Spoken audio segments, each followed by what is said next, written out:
Hello, I'm Jim from Whatnot Adventures. I hope wherever you're at, you're having a great day.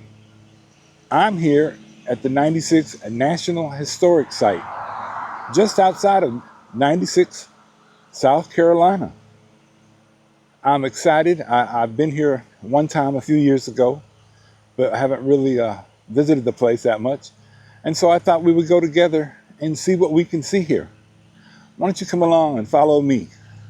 Before we get into the video further, I just wanted to remind everybody that in my last video, which was on the Hopelands Gardens, I had mentioned that the first 5 people that would comment would be mentioned in this video. And I had 3, and I just wanted to go ahead and give them a shout out. It was the Photo Shoot Central, David Hibbs, 6989, and Michael Eubanks, 6471. Thanks, guys. I appreciate it. I appreciate all the comments, the likes, the thumbs up, the subscriptions. I really appreciate the Whatnot community. All right, let's go check out this 96 historical site.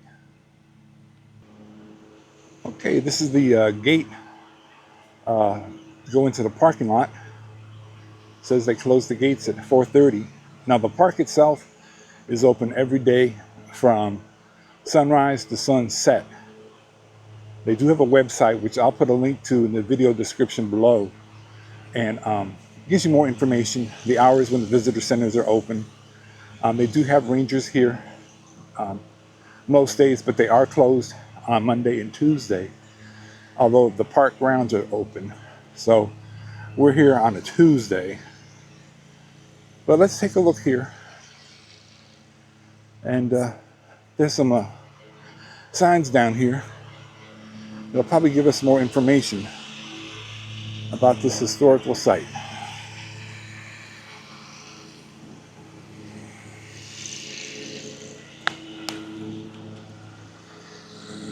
It's a Revolutionary War landmark. It says 96 National Historical Site is a unit of the National Park Service which preserves lands of national significance. This park features the site of the old town of 96, an important seat of power in the backcountry of South Carolina during colonial times. It includes some of the best preserved earthworks, the Star Fort, and the military mine of the American Revolution. You can follow the trails of the Cherokee Indians who first hunted these woods and explore the land where early traders, colonists, and African slaves settled. This map represents an aerial view of the entire park. Okay. And over here, it tries to explain why it is called 96. It was a colonial backcountry settlement. The origins of 96 unusual numeric name remains a mystery. There are many theories. One possible explanation is that the English traders who passed through here in the 1700s established this location to be 96 miles from the Cherokee village of Sequoia in the northwest near present-day Clemson. And the first known historical reference to 96 is on a map in 1730 created by George Hunter, Surveyor General of South Carolina. All right.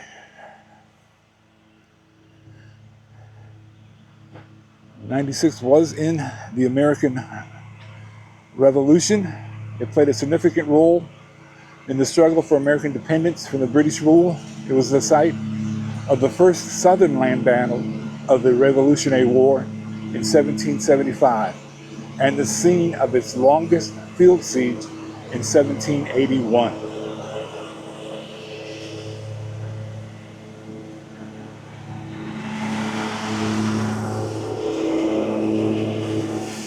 I apologize about the lawnmower. There's not too much I can do. The siege of 96. In November 1775, just months after American and British troops traded musket fire at Lexington and Concord, Massachusetts, The first Southern land battle of the Revolutionary War was fought here in 96.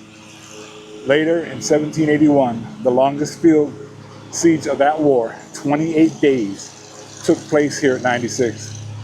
After an unsuccessful final assault by the Patriots, American forces withdrew. 1 month later, the British abandoned 96, laying the fort in time to ruin. Okay. And we got one more little sign down here before we walk around and see the grounds.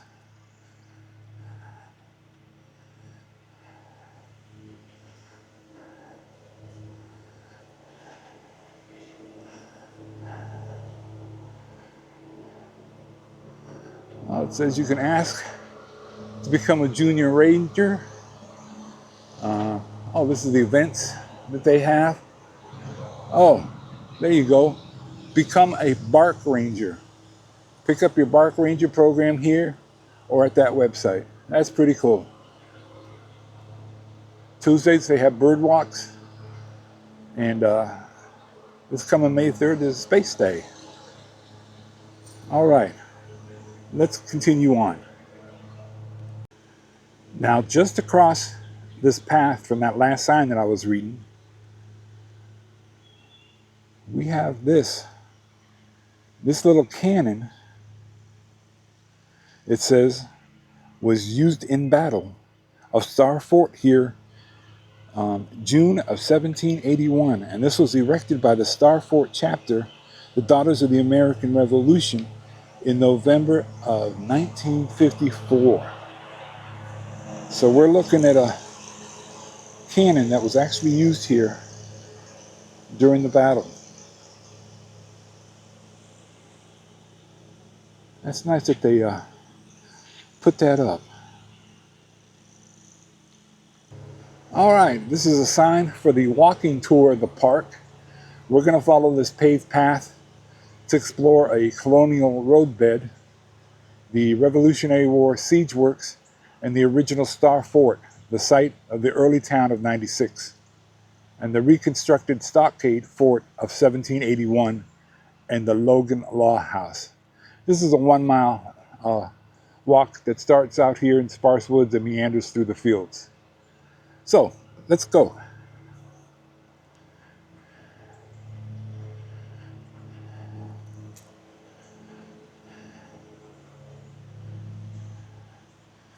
You can see some evidence yet of the remnants from Hurricane Helene back last October.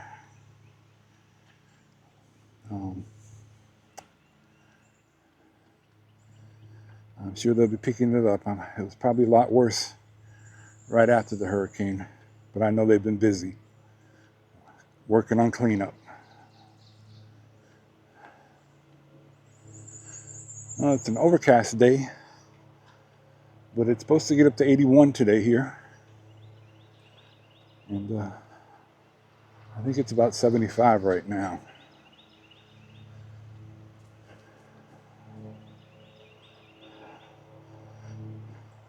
All right, I'm going to cut back in up here when we get closer to something of interest.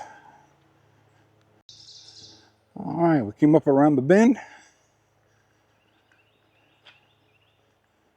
And we'll come up here on this sign and see what it says. It looks like they have benches every so often so you can take a break.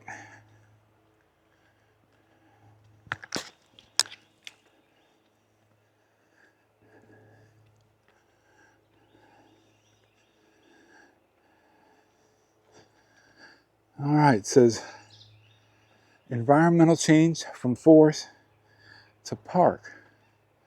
Once dense forest, this area was gradually cleared by people. Fire, storms, and the introduction of non-native plants and animal species also contributed to changing the landscape. If you lived here in the 1700s, you would have seen these woods give way to farmland.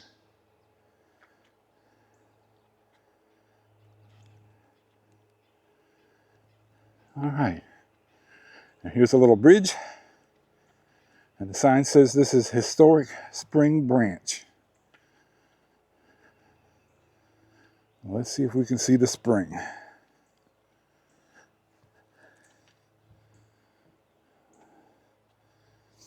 I think it's dried out. Oh, there's a little bit of a spring on this side.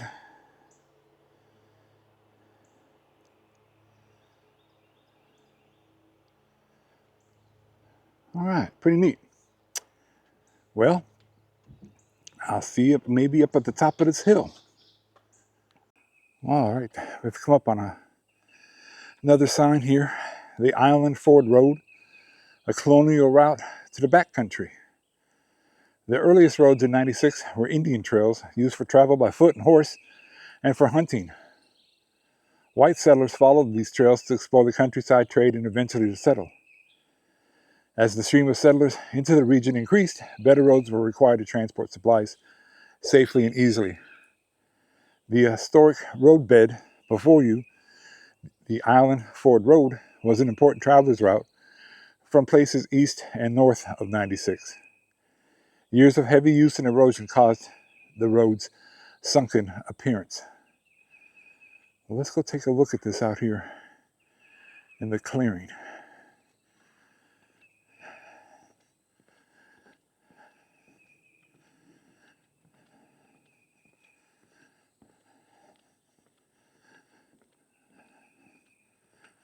So we are going down slightly, and I don't know if this is the sunken roadbed they're talking about.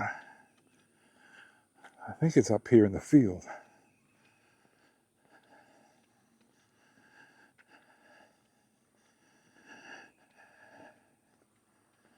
And this one, May 21 to 22, 1781, the Patriot Force arrives. Oh boy, on that road.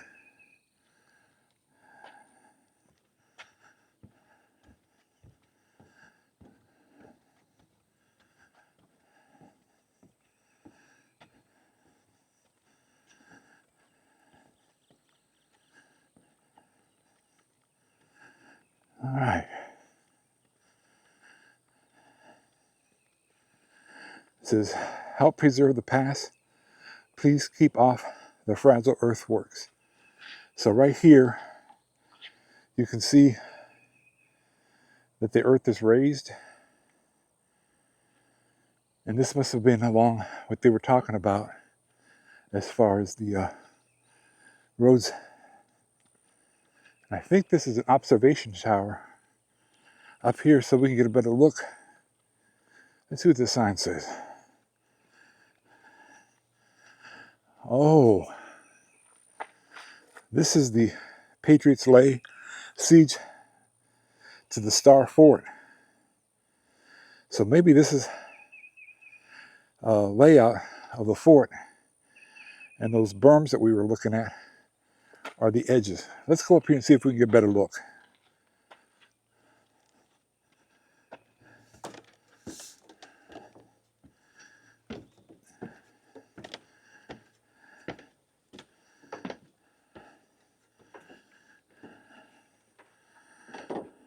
Yep.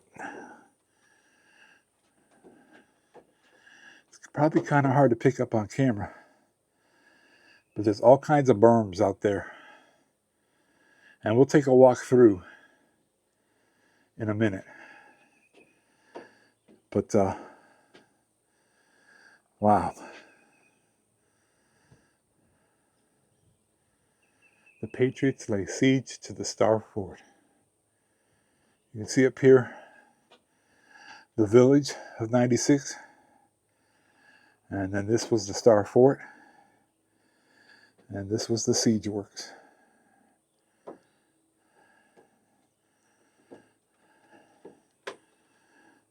It's amazing.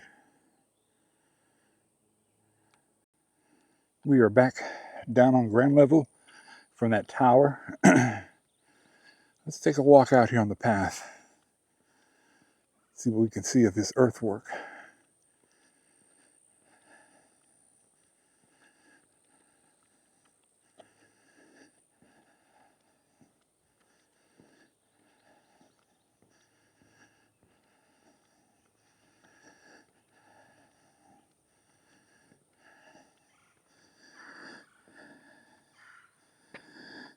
This is about the artillery. It says they dug out a place. The artillery. There's a silhouette, a soldier and a cannon.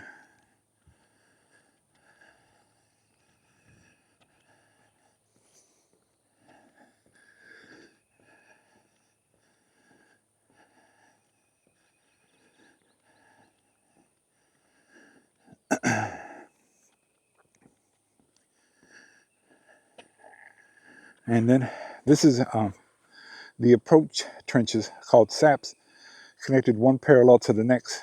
These angled ditches allowed troops to move forward towards the fort without taking direct fire. I don't know if you can see it. There's a trench there.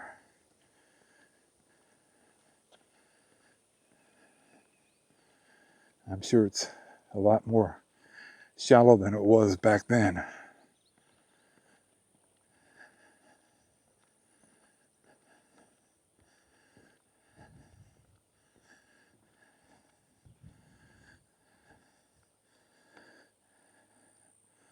This is the second parallel.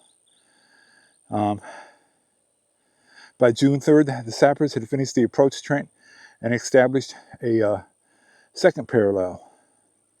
In keeping with the etiquette of the siege of warfare, made a formal demand for the loyals' surrender.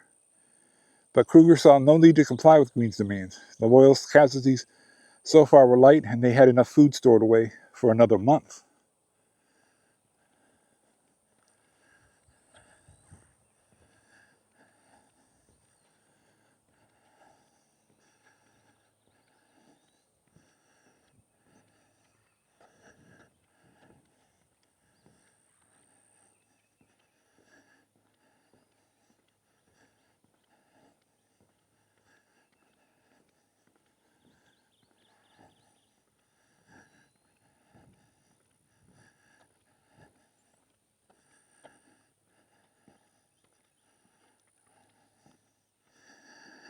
And this was the second approach trench here.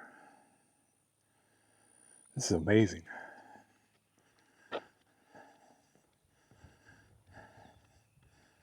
And here's the artillery battery.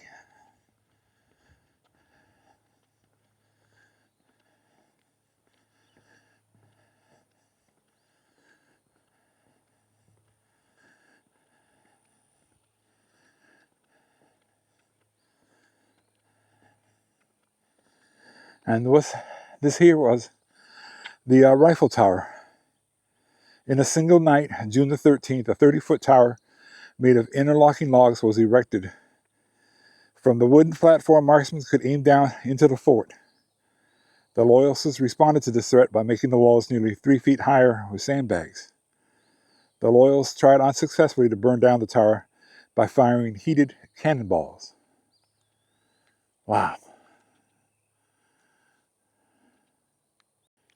All right, we're going to pick back up here. I took a couple of photos and stopped the video, but we're back at it now.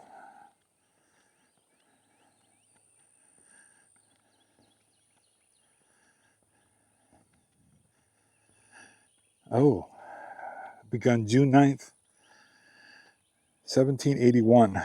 We shall be in the ditch of the enemy's works by tomorrow night or early mornings, and the powder is wanting to blow up the works. I beg you will send the powder the moment this reaches you. So that rope outlines the mine entry site. They weren't playing around. Wow.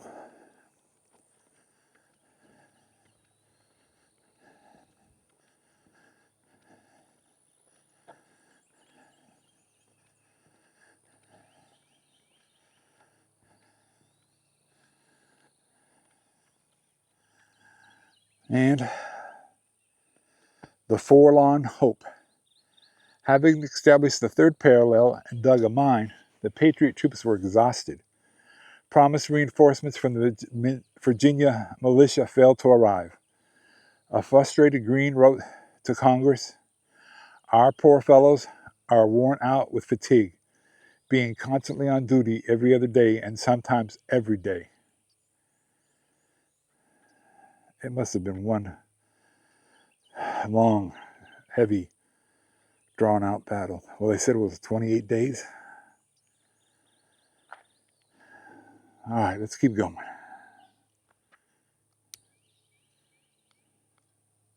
All right, this is a look back towards the rifle tower and more of these earthworks.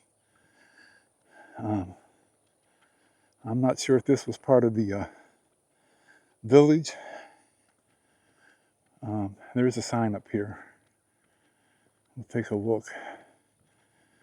You can see a cannon in there.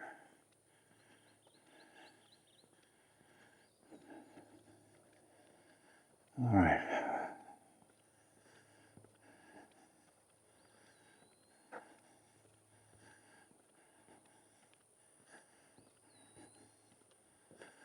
We'll take a left up here. See what we shall see.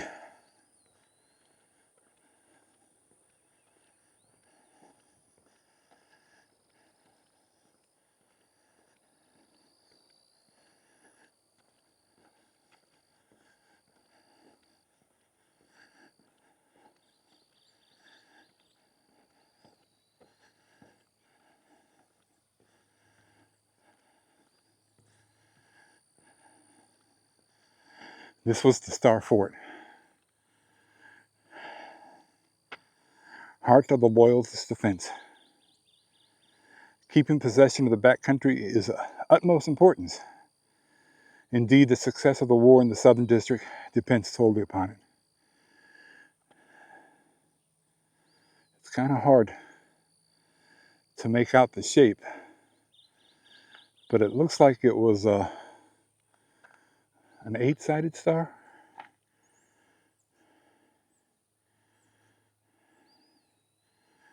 Let's look at this again. So that's the layout.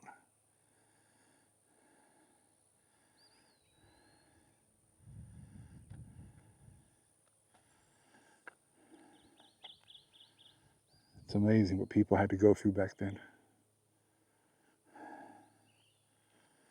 They fought for their freedom and for ours. Okay, let's move on. So back there is the Star Fort, and right along this grass line, it says that this was the communication trench.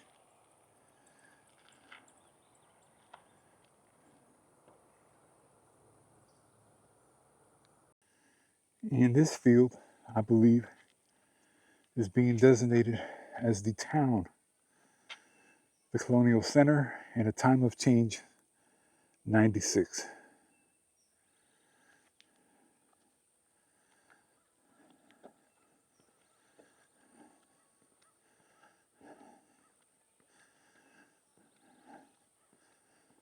And here's a little post with some directional arrows to show going to different places.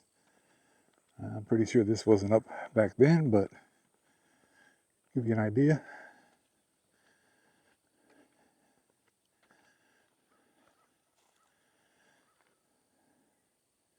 Pretty neat.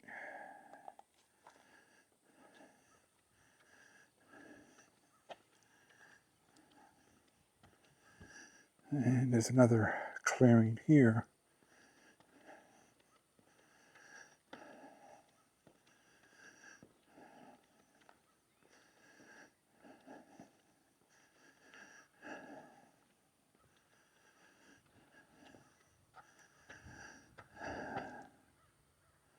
July 1781. Why did the British burn 96?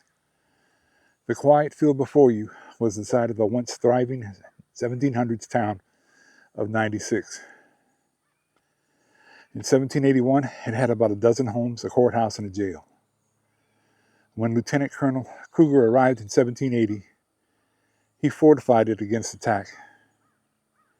One of his visitor observed its houses, which were entirely made of wood, were comprised within a stockade. The commandant immediately set the garrison, both officers and men, to throw up a bank parapet high around the stockade to strengthen it.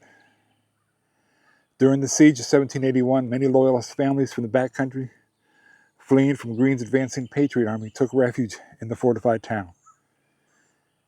Packed into the stockade village, already filled with Kruger's troops and sick and wounded soldiers carried out from Fort Starr.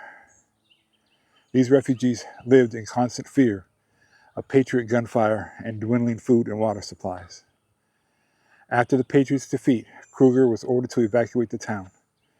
The British command decided that 96 was too far from Charleston and too deep in hostile territory to be of further value to their cause.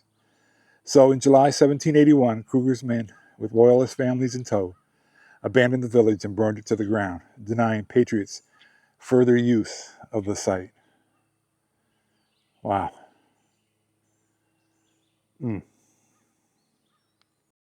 Okay, I think that's pronounced Gowdy Trail and Charleston Road.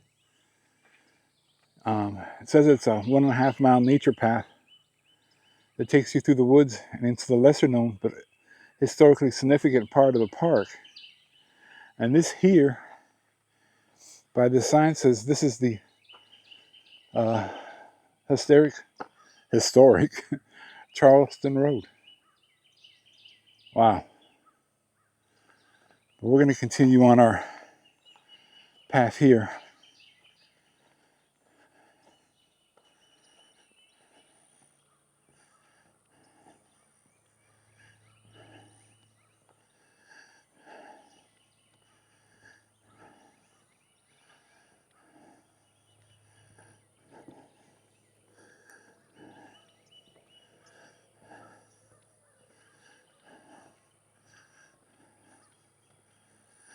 I believe that says Southwest Village Corner right here.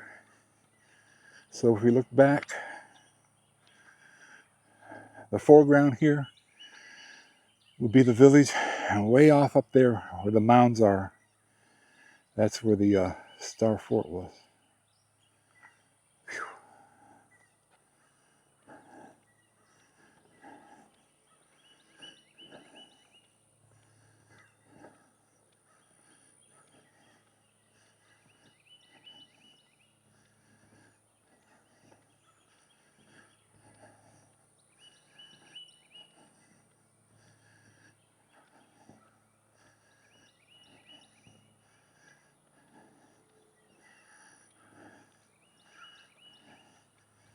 And this was the jail site.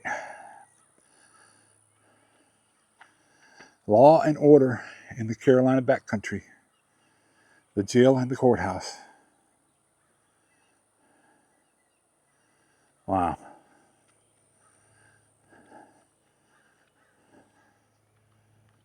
And now we are going to cross back over Spring Branch on a different bridge.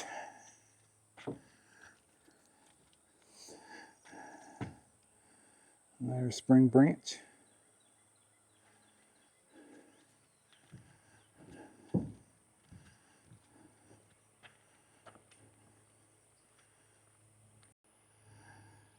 November 18th to the 21st, 1775. The American Revolution comes to the South. 6 years before the Star Fort siege, there was Williamson's Fort. And we are standing at the site of the first Southern land battle of the Revolutionary War. The men fighting here were all Americans. The Loyalists supported British rule, and the Patriots wanted independence from the Crown. Let's go up there and take a look at the Williamson's Fort. Light Horse Harry Lee takes the Stockade Fort. We're standing in a partial reconstruction of the Stockade Fort as it appeared in 1781. All right, let's take a look.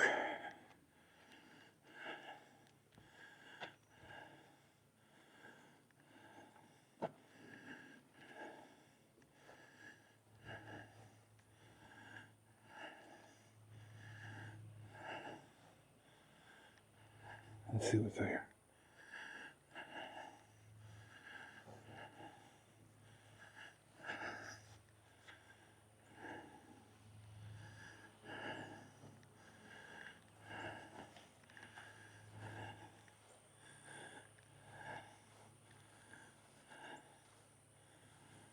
Huh.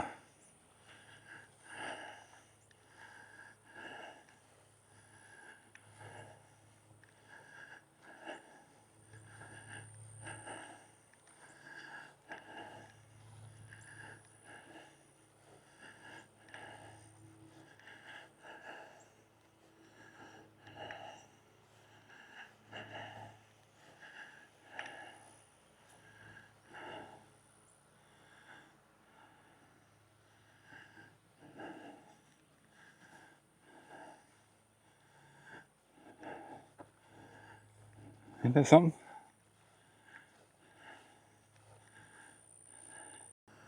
And just past that wooden fort, this is my memorial. And it says it's to the sacred memory of James Birmingham, volunteer, Long Cane militia, killed at this site in the Battle of November the 19th to the 21st, 1775, the first South Carolinian to give his life in the cause of freedom. And this was erected by the American Legion, Star Fort Post 103, 96, South Carolina, November 19th, 1975. Isn't that nice? Let me back up and get a better view here. So in memory of the first person to die here in the cause of the revolution. Okay, we are back up here at the front, and right to the left of the 96 National Historic Site is this cabin called the Logan House. This was actually found embedded in another house in Greenwood, South Carolina. And when they were tearing that house down, they got this one out and relocated it here.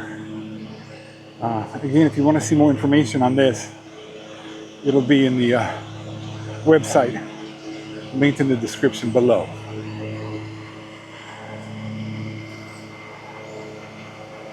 Well, I hope you enjoyed this video. I certainly enjoyed walking around and seeing the sights. I think I've learned a couple of things. I hope you have too. How about leaving a comment down below? Maybe a thumbs up if you liked it, and share this out with your family and friends. And if you haven't subscribed, please feel free to do so. I certainly will appreciate it. Well, folks, now it's your turn. For you to go out, explore this, that, and the other. You know, the whatnots in your life. And until next time, take care, be safe, bye.